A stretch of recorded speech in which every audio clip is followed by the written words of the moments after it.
আজ কেন যেন নিজের বিয়ে নিয়ে দু একটা কথা বলতে ইচ্ছে হচ্ছে। আহলিয়ার অনুমতি পেলাম। বিসমিল্লাহ বলে কয়েকটা কথা বলেই ফেলি। শুনবেন তো?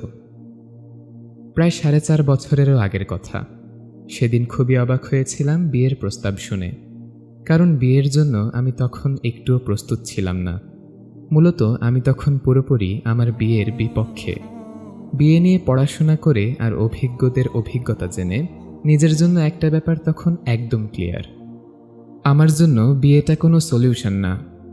বিয়ে করে আমার তাকওয়া গজাবে না একটুও, কিন্তু গুনাহ থেকে বেঁচে থাকাটা কিছুটা সহজ হবে যদি আগে থেকেই তাকওয়া অর্জনের কঠিন চেষ্টা করি। এছাড়াও বিয়ের পর স্ত্রীর যে লক্ষ লক্ষ হক, সন্তানের যে হাজার হাজার হক, এগুলোর একটার জবাবও শেষ বিচারের দিন দাঁড়িয়ে দাঁড়িয়ে দেব, এমন দুঃসাহস আমার কখনোই ছিল না, এখনও নেই। যাদের আছে তাদের দেখে অবাক হই, দোয়া করি যেন আল্লাহ তাদের জন্য সহজ করেন। তো কন্টিনিউয়াস রোজা রাখতাম, আর কিছুদিন পর পর গ্যাস্ট্রিকের তীব্র ব্যথায় গড়াগড়ি দিয়ে কাঁদতাম। ততদিনে সিদ্ধান্ত নিয়েছি স্কুলেই পড়াবো। আসলে এই স্কুলে পড়ানোর কোনো যোগ্যতাই আমার নেই, তবু আল্লাহ দয়া করে মায়া করে আমাকে এখানে পড়ানোর সুযোগ দিয়েছেন।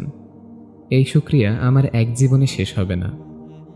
স্কুলের জব থেকে যা পাই তা দিয়ে ফ্যামিলির পুরো মাসের খরচ বরাবর ম্যানেজ হয়ে যায়, আলহামদুলিল্লাহ। পাশাপাশি দুটো টিউশনি করি আর হজের জন্য টাকা জমাই।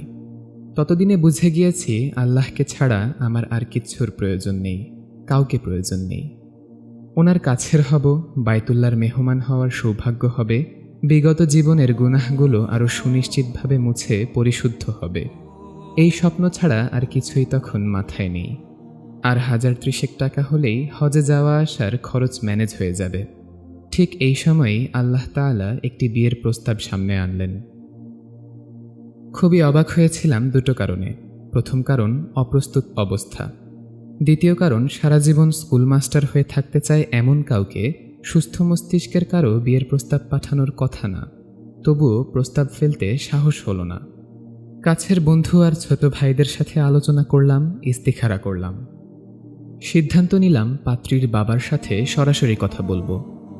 মনে আছে এখনও 2 দিন আগের গায়ে দেয়া দলামোচা পাঞ্জাবি, ছেঁড়া স্যান্ডেল আর খালি হাতে বাসা থেকে একা একা বের হয়েছিলাম পাত্রীর বাবার সাথে কথা বলতে। কন্টিনিউয়াস দুরুদ আর সূরা ফুরকানের 74 নম্বর আয়াতে থাকা দোয়াটা পড়ছিলাম। আল্লাহ সহজ করেছিলেন। পাত্রীর বাবা রাজি হয়েছিলেন খুব সহজভাবেই, আলহামদুলিল্লাহ। মনে আছে হজের জন্য যা জমিয়েছিলাম তার পুরোটাই মোহরানা হিসেবে ধার্য করেছিলাম। তাও ভিতরে ভিতরে ঠিক বুঝতে পারছিলাম ওনার সম্মানটা ঠিক রাখা হলো না, ওনার মর্যাদা অনুযায়ী ভালোভাবে সম্মান করতে পারলাম না। পরে জেনেছি উনি অসম্ভব সম্মানিত বোধ করেছিলেন। এটাও আসলে পুরোপুরি আল্লাহর পক্ষ থেকে নিয়ামত ছিল, আলহামদুলিল্লাহ। মোহরানা পরিশোধ না করে বিয়ে করব না, সুন্নার বাইরে গিয়ে কোনো কিছু করব না, এই ছিল আমার জিদ। জিদ পূর্ণ হলো। আমি ঝাড়া হাত পা ফকির হয়ে গেলাম। কিন্তু শুধু আল্লাহর উপরেই ভরসা করতাম, আস্থা রাখতাম, তাই একটুও টেনশন ছিল না, ভয়ও পাইনি। আল্লাহ তাই কারো কাছে হাতও পাততে দেননি। কিন্তু পরীক্ষা তখনও অপেক্ষা করছিল। বিয়ের মাসখানেক পরেই আমার টিউশনিগুলোর ফাইনাল এক্সাম শেষ হয়ে গেল। রমজান মাস শুরু হলো। প্রায় 2 মাসের ছুটি। ছুটি মানেই বাচ্চাদের আনন্দ, আর এইদিকে আমার আতঙ্ক। কারণ আমি টাকা জমিয়ে রাখার পক্ষে নই, ফলে হাত পুরোপুরি খালি। টিউশনি বন্ধ থাকলে বাজার খরচ আর বাসা ভাড়া কোত্থেকে দিব? কলিজা কেঁপে গেল। কাউকে কিছু বলতে পারি না। দিনরাত কোরআন তেলাওয়াত করি, নামাজ পড়ি আর দোয়া করি। উত্তর পাই না। দিন ঘনিয়ে আসে। বাজার ফুরিয়ে এসেছে প্রায়।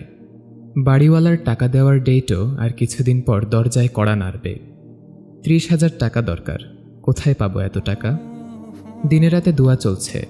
আল্লাহকে 30,000 টাকা ম্যানেজ করে দেওয়ার জন্য দিনরাত বলছি, আর ভিতরে ভিতরে খুব ছোট হয়ে আছি। ভয় আর আশঙ্কা নিয়ে স্কুলের ডকুমেন্টেশনের কিছু কাজ করছি। এরই মধ্যে একদিন আমার দৃষ্টিতে আল্লাহর এক প্রিয় বান্দা আমাকে কল দিলেন দেখা করার জন্য। করলাম দেখা।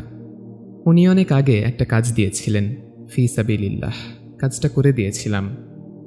তিনি জোরাজুরি করেই একটা খাম হাতে ধরিয়ে দিলেন সেই কাজের জন্য। সমবয়সীদের সাথেই তর্ক করতে ভালো লাগে না, বড়দের সাথে তো প্রশ্নই আসে না। অনিচ্ছা সত্ত্বেও তাই সেই খাম নিতে হলো। বাসায় এসে খাম খুলতেই দু চোখ উপচে অশ্রু গড়িয়ে পড়ল। সিজদায় পড়ে গেলাম হাঁটু ভেঙে। এটা তো পুরোপুরি আমার আল্লাহর পক্ষ থেকেই, না হলে বরাবর 30,000 টাকাই কেন থাকবে খামের ভিতর? সুবহানাল্লাহ। আমার রব ছাড়া এই কাজ আর কার পক্ষে সম্ভব, তাও ঠিক এই সময়ে? বিয়ের 4 বছর পর আজ এই কথাগুলো কেন বলছি দুটো কারণে। প্রথম কারণ হচ্ছে, বিয়ে আমাদের চরিত্র রক্ষার জন্য সহায়ক হবে যদি আমি অলরেডি আল্লাহকে ভয় করি, চরিত্রকে সংরক্ষণ করতে যুদ্ধ করি। আমি আবারও বলছি, এটা শুধুমাত্র সহায়ক হবে তাদের জন্য যাদের ঈমান আছে, সাথে আল্লাহর প্রতি সচেতনতা আছে, ভয় আছে। এই ভয় যার আছে সে কিন্তু বিয়ে করতেও ভয় পাবে, কারণ বিয়ের সাথে আছে অজস্র হক আদায়ের ব্যাপার। সেই হক বান্দার হক, আর বান্দার হক আদায়ের গাফিলতির পরিণতি অতি ভয়াবহ।